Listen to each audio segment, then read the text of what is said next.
Welcome, everybody. Welcome to the show, another episode of Dark Rhino's Security Confidential. Today, we are honored to have Karen Hough back. She joined us 8 or 9 episodes ago, and she is gracing us with her presence again. And for those of you that may not recall, but Karen is quite special. She is the founder and CEO of ImprovEdge. And ImprovEdge creates business training with an improv twist. And this is a lot going to be about improvisation, so this should be interesting. But she is in the top 1% of women-owned businesses in the U.S., and she is an Amazon #1 best-selling author, recipient of the Silver Stevie Award for Most Innovative Business of the Year, and won both the WNBA Inspiring Women Award and the WBENC Pitch Pivot Grand Prize. She's a philanthropist, Yale grad, avid hiker, and lives in Ohio with her husband and 3 children. Her books include The Improvisation Edge, Secrets to Building Trust and Radical Collaboration at Work, Be the Best Presenter Ever, Break the Rules, Make Mistakes and Win Them Over, and Go With It. Embrace the unexpected to drive change. She is also the creator of the Yes Deck, a deck of cards packed with business tips. Thank you for joining us, Karen. Oh, it's such a pleasure to be here, Manoj. Thank you for having me again. Yeah, and this time we have some company. I see. I know we've been chatting. Yeah, we have my partner Tyler Smith joining us, and our newly promoted manager of operations Jordan Graham's on the line. And they seem to be nothing but trouble if our initial chatting is any indication. So they are nothing.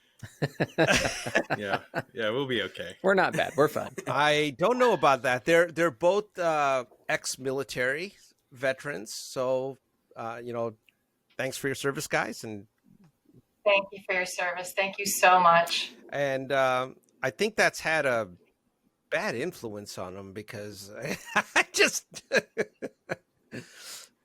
improvisation is something, Tyler, you did for a living. Actually, we won't talk much about the field work, but I think Karen's all about improv, and man, your line of work way back when was a lot of improvisation, I would imagine. It was. So, Karen, last time when we got together, we talked about resiliency and improvisation and how to leverage those things to make a better company culture, be happier, have better health, all these wonderful things. So I think, one of the things I'd love to do, last time I was the only person that was experimented on. I would like to try some of these techniques here with these guys too, because I can tell you, I think I'd love to do the yes and experiment with them, do a little improv roll if you don't mind. And before we even go there, I guess let's talk about the yes space and whatnot. Give us a little intro here. Sure. And by the way, we can also play a different game. Okay, we already did that one with you, right? When you tell Marines that you have games to play, we know what that means. And that, are we going on like a 20-mile ruck for no reason? Yeah. Yes. Okay. In a way. Yeah. We can play games too. Remember that. Just give me a little advance notice. So I absolutely know that the 2 gentlemen who've joined us must understand improvisation, because from an artistic standpoint, improv is the art form where about 5 or 6 actors come on stage and we have no script. We have no props. We have no costumes. I was lucky enough to be trained and I performed with the Second City in Chicago, and I went on to start my own improv troops. I had a fabulous acting career. It was my first of many careers, at least 3. And it allowed me to understand that as long as you have your team, as long as you have what we call your ensemble or your troupe, you're going to be fine, because you don't know what's going to happen next. You have no idea how the audience will react, and you have a general guideline for how to do this really well. And then you trust the people on stage with you to catch you if you fall, to make it better. You don't even have to have the whole answer. You've just got to bring one block. And that's sort of the yes and. We call it yes space and building blocks. Okay. And the foundational principle of improv is yes and. In other words, if one of you gives me something on stage, like you say, hey, Karen, we're astronauts. My job is to say, first of all, yes, we're astronauts. And I think the reason that that's so meaningful for the corporations we work with, and we also, by the way, work with a lot of government entities like the Department of Commerce and the U.S. Army. Okay. It's an incredible honor to get to work with those groups and the Department of Defense, as a matter of fact. In fact, I'm going to sidetrack you real quick. What are you doing for the U.S. Army? Do they have an improv troupe or what? She could tell you, but she'd have to kill you. But I don't have to kill, right? So I can only... Yeah. Remember I told you we have games? Same thing, Jordan. and right, so well, I mean, what we're doing with them is improv in its essence can change professional behavior for the better. So, right, although we're business training with an improv twist, we not only use improv, but we marry it with psychology and neuroscience. We've been doing this work for 20 years with all sorts of organizations. And by marrying those ideas behind the why this matters, people can then go, oh, I see, apply it to their work. Because as Tyler was saying, especially you guys were in the field, right? So just as I said, you probably had a very clear set of guidelines. You knew how to operate, and I can't imagine there had to be days you had no idea what was going to happen next. And with the trust in your team around you and those guidelines, you improvise every single second. Mm-hmm. Am I right? Yeah. It's you would have like an operation order and sand table everything, and you know how it's supposed to go. Right. And then reality hits, and the Marine Corps would call that adapting and overcoming, right? It's really the same principle, but it's interesting in what you say, Karen, because I also think back, much like you, right? In my early days of college, my early studies were in jazz. That's jazz exactly it, right? That was a saxophone, jazz, Yeah. So and I think back to your yes and description of the process, right? And I think back to when I first went to college, one of the things that they had us do in the first week of school for jazz improv was learning to. They would put us on stage with another musician, right? Often of a different instrument, strategically, right? And they wanted us to learn to feed off of that. So, okay, I'm sitting here listening to you improvise over this, this set of chords and whatnot, whatever's put in front of us, right? We have that guide, the foundation, right? And then we can just freely improv off of that. But the thing is that what they wanted us to learn was, okay, so I'm shut my eyes. Okay, so he just did this. Okay, yes, I hear that. I'm going to incorporate that, and I'm going to add some embellishment on top of that, right? Yes, so it's really interesting you say that. A lot of things come to mind there. That jazz is just riffing on your mistakes. Yep. Right? Exactly. Yes. And so, in addition, as I think about, did you call it a sand table, Tyler? Where you probably set it up in advance, right? We did the same thing. I mean, I have to say the scariest thing I ever had to do was walk out in front of a drunk audience. Again, my admiration and gratitude for what you guys have done. We did that every day in the Corps. I mean, drunk audiences were there every day, anywhere from 7:30 in the morning to close the business. Let me take this one step further, because I bet you two have experienced the same thing. I will tell you, the minute that this pandemic started, that everything started to go crazy, I would say the depth and richness of the conversations I was having with business leaders all over the world hadn't been that meaningful probably since the 2008-2009 recession, because suddenly this analogy of having to figure it out, and utterly the last thing you ever thought would happen happens, and you have to be positive and flexible in the face of all of this, was so meaningful to them. And I think that that's why we've been able to serve our clients so well throughout this. And I bet that there are times you tell a story where somebody goes, oh, I get it now, right? Oh, yeah. Well, it's one of those things too, where we internally, a lot of our, That's right. a lot of our pitch to our markets is being proactive, right? And if you're not proactive, it's, listening to what you're saying, Karen, it's one of those things where, just a general, for me as a 31-year-old guy, it's just a general life lesson for me. It's one of those things of, mom and dad always told me to prepare for this, but then I ignored it. Then when the time comes, I don't know what to do. So, I have to improv, but the thing is, I don't have that foundation to improv from. So I think that's kind of what you're saying, so if you would listen and be proactive, that's one of those things where you can get ahead of things and be prepared for any, and listening to you talk, Karen, it sounds like everything you do is very agnostic. It's very, it can be applied to anything, and any challenge that comes your way. Right. It's just like the way you think almost, right? It's a mindset, and being able to adapt and improv and make something out of nothing. Interesting thing for me is the resilience aspects of this, because using improv to build resilience. I mean, we are in the business of selling resilience in a different context, but that's essentially what cybersecurity is. You're helping a company become much more resilient. But there is a approach to people that needs to be meaningful to them, and it needs to make sense. That's what differentiates us, is the way we execute, and to get to that resilience.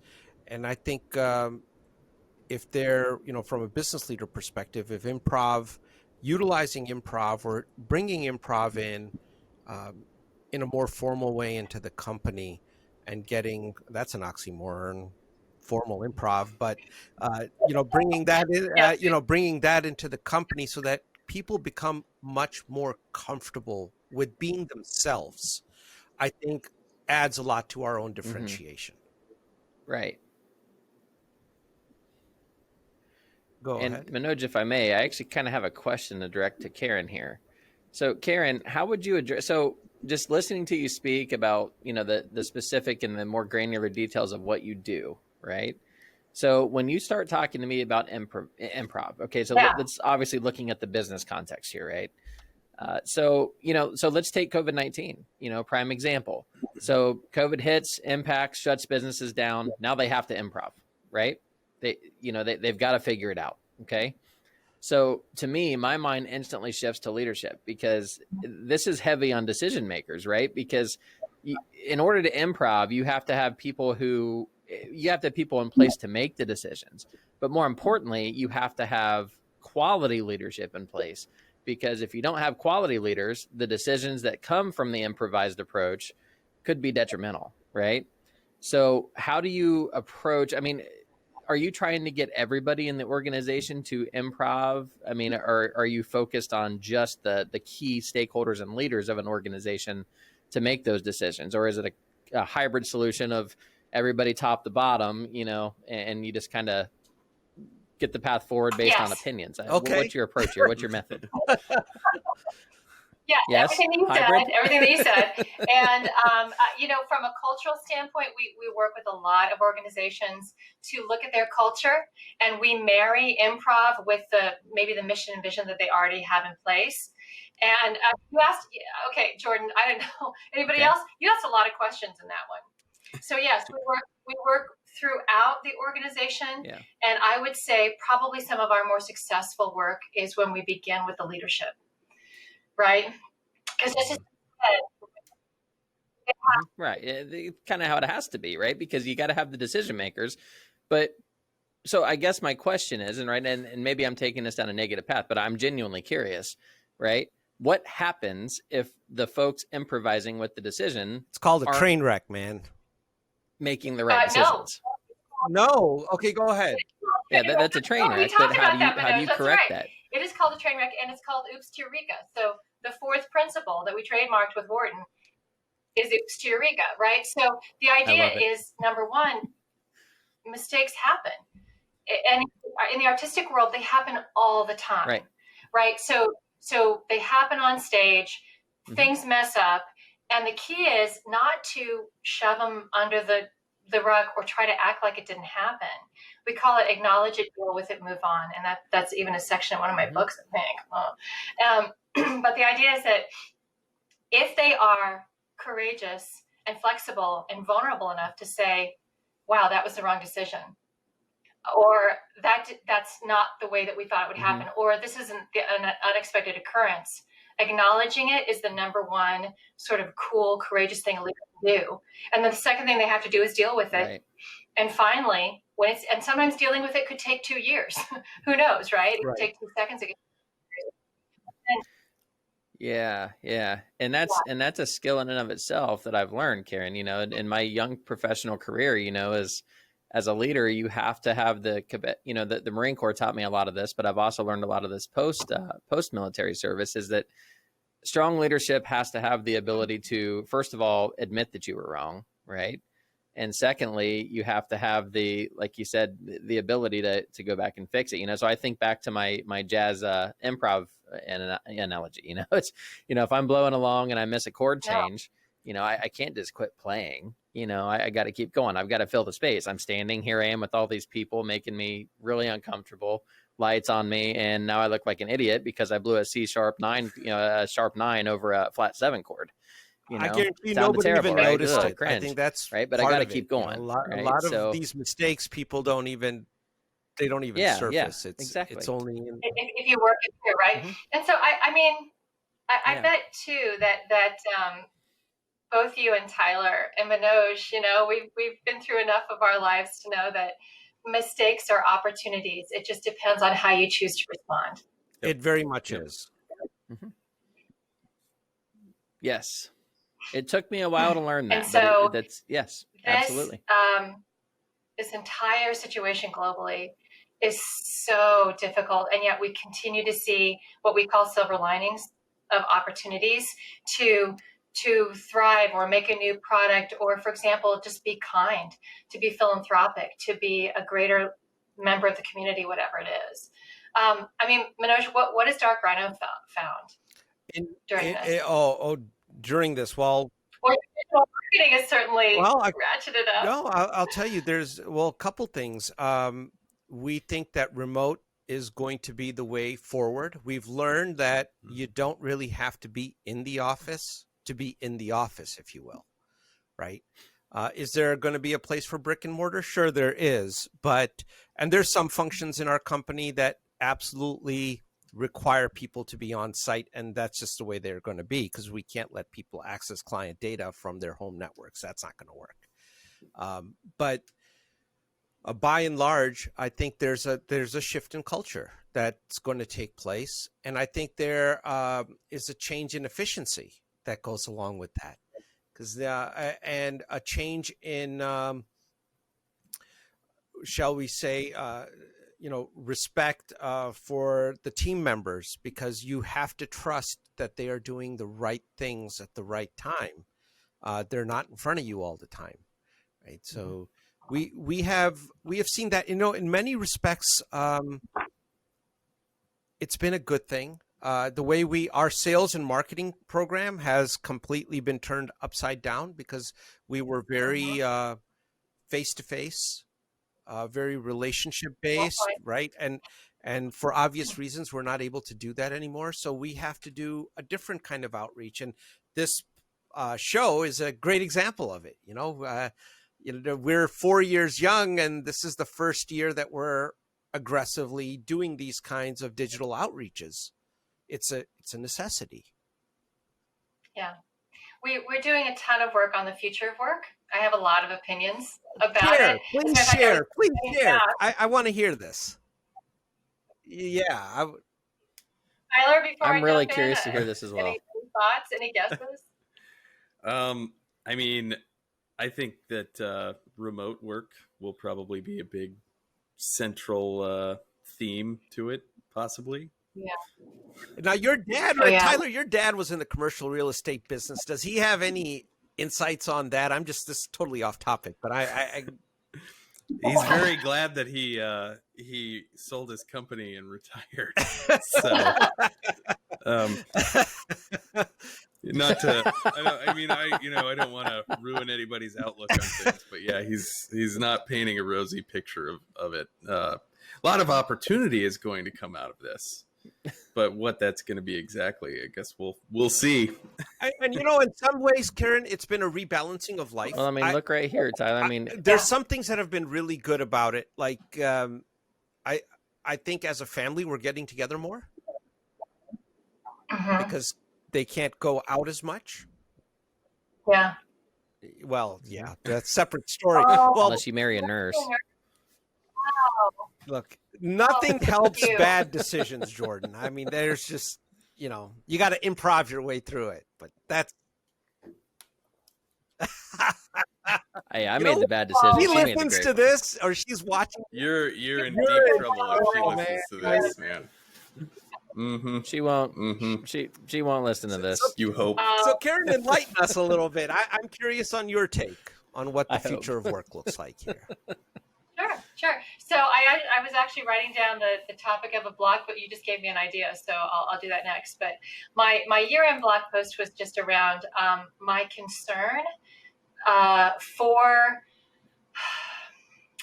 the mental state of people across the world is probably at the highest it's been in a very, very long time. When I have the same conversations with people on 3 continents around their stress, the leakage of work into their lives, the overwhelm, the lack of self-care is incredibly concerning. And we're already having, luckily the organizations that saw it early are saying, okay, time out, we've got to fix this. So for example, in the future of work, before, when we were in largely brick and mortars, leaders could lead groups of people, right? So they were all in the same space. They dressed appropriately for the office. They were working in pods. They interacted in the same ways, okay? So, and they might have a few people with some remote stuff. Now, leaders have to manage individuals. So the leaders that are really struggling are the ones that are expecting people to work exactly the same way they did in the office, or they have not spent enough time understanding each individual need of the people. Because, I'm so lucky. My kids are older. I don't have little ones at home. And this crisis of dealing with young children and their education and being at home and trying to work and be productive is unbelievably difficult and stressful. Both Jordan and I have little ones. I have a 6-year-old. Jordan has a 2-year-old, and you're absolutely right, because in our case, my son's school was canceled, and now usually he's screaming while this podcast is going on, right? That he wants something. Congratulations, you got a moment. Well, and like you say, Karen, I mean, my wife and I were just talking about that last night, about, we just posed the question, what we think the likelihood of our daughter even experiencing traditional school will be, and I hope it stays, good, as far as a possibility, but, at the same time, we just don't know, and I think that's a lot of personally, I think that's a lot of where that stress that you're mentioning comes from, is just the unknown variables, right? People don't know. And I was speaking to a pool of veterans.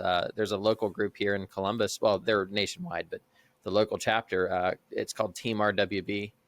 It's a free military veteran organization. And a lot of these families, they just don't know the future, especially the ones who work in really impacted industries like, construction. And, it seems like a lot of construction has been really impacted. I'm trying to derail you there, Karen, but you were saying. It's interesting to hear your thoughts, though, with your perspective. Because we were virtual before, I know the family situations for all my staff. Yeah. I know that some of them don't work exactly normal business hours. As long as they get the job done. Right now, if they are also tied to serving clients, we also have to make accommodations for them or find ways to support them and help them so they can be available, 8 to 5, 8 to 6. Right. We also have issues with time zones. So, I mean, we've served the Middle East and Sub-Saharan Africa. So I have people on the West Coast that have to be working at 3:30 some days. So therefore, I've got to be very understanding when they need to sleep in on a few days after that, right? Yep. So, Karen, is there a shift there? You always hear that old adage of out of sight is out of mind kind of a thing, right? I mean, that's used quite a bit. And that's become somewhat of the norm with your team members now. I mean, a lot of folks are out of sight. I know that, like in our case, We have team members that get up at 4 a.m, like you're describing. There's some people that are working late into the evening. But it's not that visible, because they're not in the office, or or you're not there. So there needs to be a shift in thought there. If you don't see people, it doesn't mean that they're not working, or they're not contributing. Right. You nailed it, because also human connection has never been more important. And here's the thing, the gold standard is being in a room with another person. We know that at ImprovEdge. So when our trainers can someday be in the room with people again, that is there's nothing that replaces it. Now, the next standard is virtual, with being able to see each other, and making sure that we're not demanding that people do that all the time, because it's mentally exhausting. But that's next. And then when people are out of sight, out of mind, Manoj, Gallup did a fantastic poll back in June, and by the way, it's only increased since then, that employees want more one-on-one time with their managers. They're really feeling out to sea, and also they want more get-togethers virtually with their teams, because they miss each other. I mean, think about all the, when you're the first two to get to the conference room, or the first two to get to the building site or whatever, and you're chatting and you're like pouring coffee, all that is gone. And so those critical social connections, which make us more resilient and healthy, and help us understand and trust our team members, are sort of disintegrating. So we have to work. And here's the thing for everybody listening, it is your job and it is our job to spend that time chatting. I know it sounds so silly, but again, I have research. I'm not even going to go into it. I have piles of research that prove when you know that your colleague has a cat and a little son and loves to play soccer, all that stuff, believe it or not, affects business outcomes significantly. Really? Because they create commonalities. Mm-hmm. So I'm sorry, don't. Jordan, you know what this, so we've had comments. So we have this standing call that we do 3 days a week, right? Yep. And there's some people, and I was insistent upon it. It used to be 5 days a week, but we cut it back because some people just cried. It's a little, they cried. But what you're just talking about, the intent of it, well, we do a lot of things on it now, but the original intent was to do what you're saying, is just chat, get together, get people together. We're like, well, we don't need to talk. We got to. No, the thing is that that's the team needs to know about the team, and the team needs to know that they are still a team, even though that they are remote. So even if for 15 minutes, that's all we're asking for, is 15 minutes of undivided attention. I would imagine if people can't give that, then maybe there's something else that needs to be discussed there. But but 15. But I think it to me it helps. If nothing else, I know everyone's getting together. Yep. Yeah. Right. It like you said, and like Karen's saying, and just piggybacking off of both of you, it's out of sight, but it's never out of mind. And I think that's the key, right? So, Tyler's working remotely, really? But I'm never out of his mind. If I don't do something, he's going to figure it out. Oh yeah, I know. Yeah. Yep. Yeah. I think about Tyler all the time.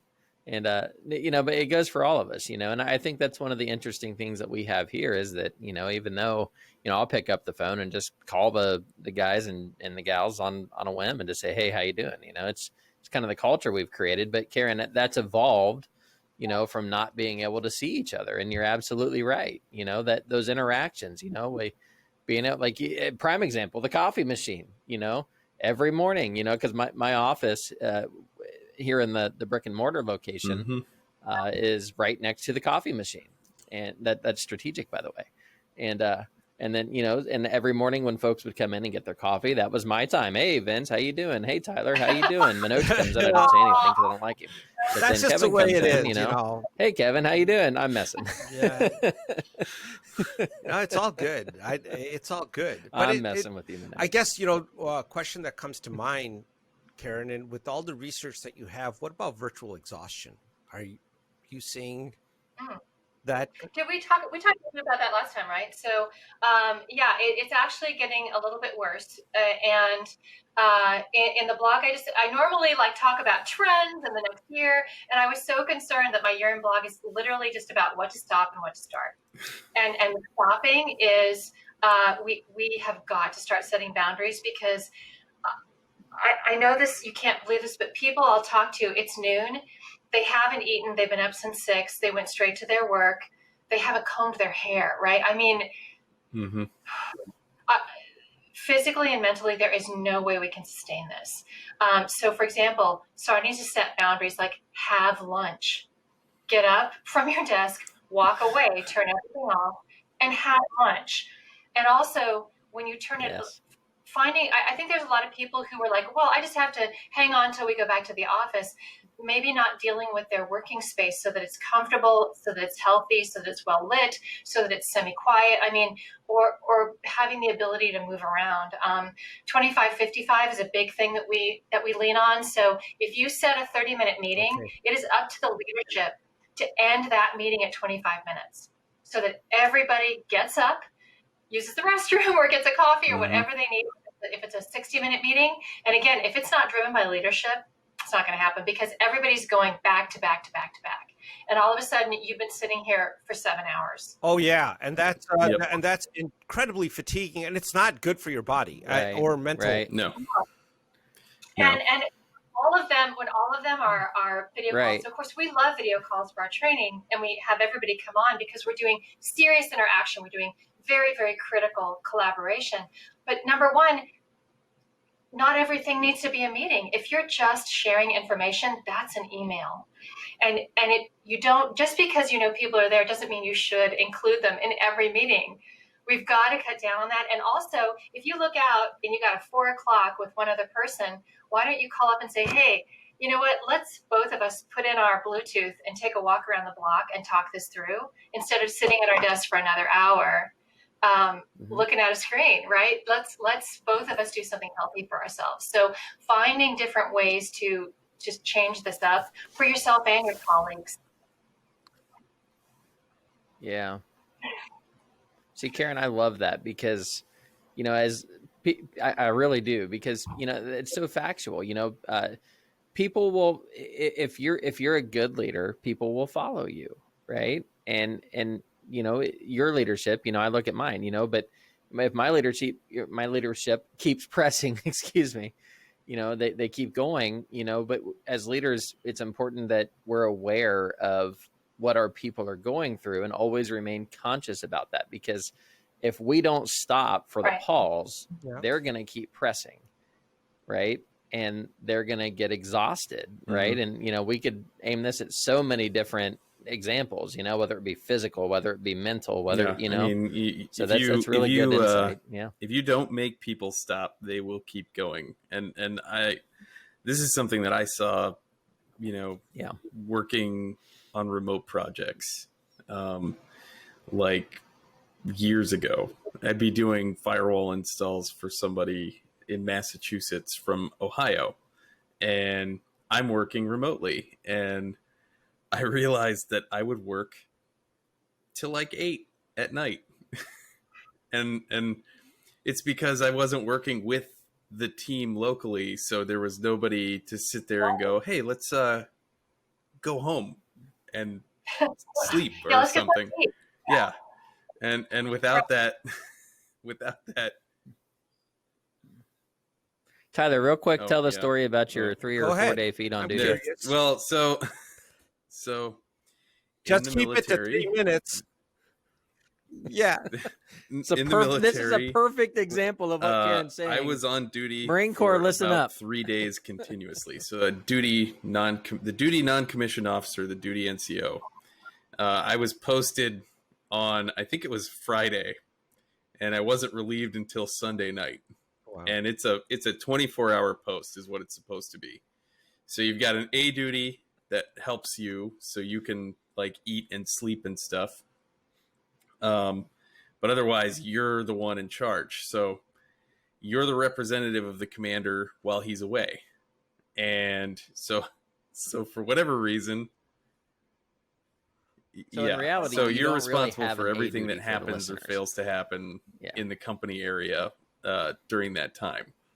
So I whatever I don't even know what ended up happening. I didn't even really bother to find out because I just knew it would make me more angry if it was something really trivial.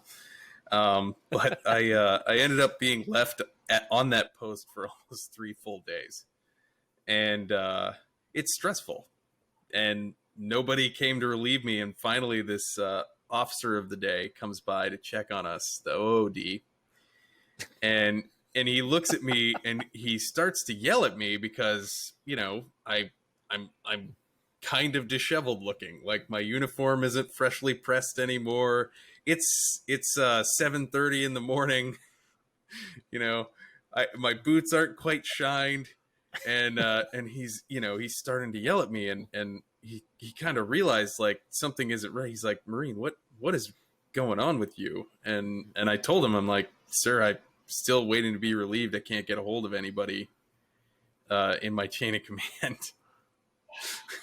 And he was like, so Right. like what, you were supposed to be relieved at 4? And I was like, well, 06 yesterday. And he's like, oh, It's actually, that's horrible. It's so horrible that I laughed. It's so horrible. well, I mean, Like, it was hilarious. I mean, there's So much for honestly, there's nothing military else I can do. organization. That torpedoed that image don't, for me completely. It's not that bad, Karen. It did. It truly But, builds. you know, let's character, take and this that's what it example did. for It's a character second. building. Let's talk about it. So No, but this leads to managing up, right? I mean, how do you manage up? This was before the time of where everybody had a cell phone. So it wasn't, I was calling home phones numbers that I had in the directory and nobody was answering. So, well, managing Yes. up also requires a lot of improv. You have to calculate and calibrate. How do For I this improv person. in a way that will make Yeah. sense? so Jordan, specifically you worked this with a person. lot of this colonels and person. generals. What was it seems to me like a crowd that's got probably big in the ego department there. How No. really? really? Yeah. They're easy. Yeah. No, they're easy. The higher the rank, the easier. Yep. Yeah, they will follow you.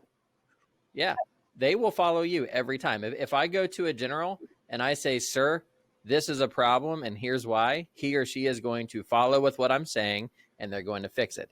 The problem lies in the Go for it, man. should I spell it, Tyler? Management. The problem lies in the mid-level management, because it's so in the military, it's the folks who I'm completely released now, so I can talk about this. It's the folks who have something to prove to reach the next rank. So it's those. So in the military, on the enlisted side, you've got E1 to E9, right? So it's the E6s and E7s that you have to really take that calibrated approach with. How do I put this in the exact words that this individual wants to hear to get my point across, right? I can't improv with them. It has to be very calculated. Whereas with once I get above them, right, and the so officer, like the O1, let's not even talk about O1s, but like the O2s to like O4s, majors can be a little difficult too. Some colonels can, but generally speaking, once you get to colonel, super easy to deal with. I mean, these guys and gals, you can just, they'll follow you. Like I said, they will let you lead them as long as you are confident. All right, so I think we should play an improv game. Okay, All right. I'm up for it. Please. What are you going to make All us right, do, so- Karen? So one of you needs to volunteer to play the game with me. Tyler? Okay. Maybe? Okay, yeah, Yep. go ahead. Let's Let's do make this. Tyler do this. Okay. So what we're going to do is we're going to answer all the questions that are burning your minds. Okay. I wish we got to do this with a live audience next time, Manoj. Oh, Okay. well, we're working, y'all. Did you? We're working on it? Okay, This we is going to will. be scary. We will. Tyler, you and I are a two-headed expert. Okay, so this is a game that we play live. It is a classic improv game, and we also play it virtually. And it helps us to collaborate together, okay, All right. and listen. Okay. So you and I are two-headed expert. We are going to answer any questions that these two can throw at us. Oh. Absolutely anything. Nice. Right? You want to know why? Why? because we're the expert. We know everything. Right. All right. We know everything. I love this. Now, exactly. And the way that we answer these questions, there. This is my everyday life. So how's this a game? I'm going to say the first word of our answer. I'm You're messing. going to say the second. I'm going to say the third. You're going to say the fourth. One word at a time. Okay. Get it? Yep. Okay. So here's the thing. We have to, answer the question and put together a mostly grammatical sentence. However, the answer does not have to be technically correct at all because we're the expert. Whatever the goes. So if one of these yahoos says, what's the foundational principle of astrophysics? I mean, somebody always tries to throw you off. You can say the foundational principle of astrophysics is blueberry pie, right? So we won because we answered the question. We made a sentence. Boom. Boom. And it doesn't matter that you're right or wrong. The answer doesn't material. Does not have to be perfectly correct. It just has to follow the rules of the game. So just like normal, right? Yeah. Just like every day. Okay, exactly. Got it. Okay, so we're just gonna ask the first question, but you and I are first gonna warm up. Okay, so we're gonna say I'm the two-headed expert or something like that. Okay, so I am the two-headed expert. Do you have a question? Yes. Okay. You guys warmed up? All right. Oh, yeah. Let's do this. Okay. So ask a question. Jordan, go ahead. Jordan, kick us off. You're taking too long. I'm going to ask. What is the impact that improv can have on a business's effectiveness? Have the most impact when you implement it with a big jar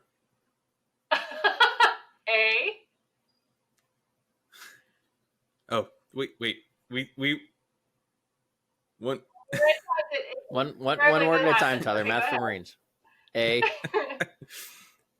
big jar of gummy bears so you can distribute it to everyone. Woo! Actually, gummy bears sound nice right about. I could go for a gummy bear, man. I know. I was just thinking that. All right. One more question. Give us another one. Why was there nobody in the sock yesterday, Tyler? There was no one in the sock yesterday because Kevin didn't think about bringing a sledgehammer to open the door. Ha! Boom. Come on, give us a round of applause. Woo! We'll put the sound effect in. Everybody go, yay! And we'll put the sound effect. You next, right? So Tyler, tell me what it was like to play that game with me. What happened? Like very quickly you had to search for. You had to kind of I had to kind of visualize like where it might be going, and then just grab a possibility out of the air and go with it. Right. So I know you were trying to figure out where it was going to go, but did you get surprised by some of the words that happened? Yeah, a little bit. Yeah. And that's the point, right? It is, because I think people have, and me too, I can't help it. There were words I wanted you to say next, and you never gave me the word I expected, which, right, for a lot of people is really, it throws them off a lot, and they can't stand, in a sense, giving up control to play the game. Right. So it's very much about collaborating with vulnerability and that lack of control, and also listening. Mm-hmm. So let me go to my audience. Okay, so Jordan and Manoj, what was it like to watch the game? I think train wreck was used earlier. I was on pins and needles. But here's the interesting thing. So the second question especially, I knew where Tyler was trying to take that, right?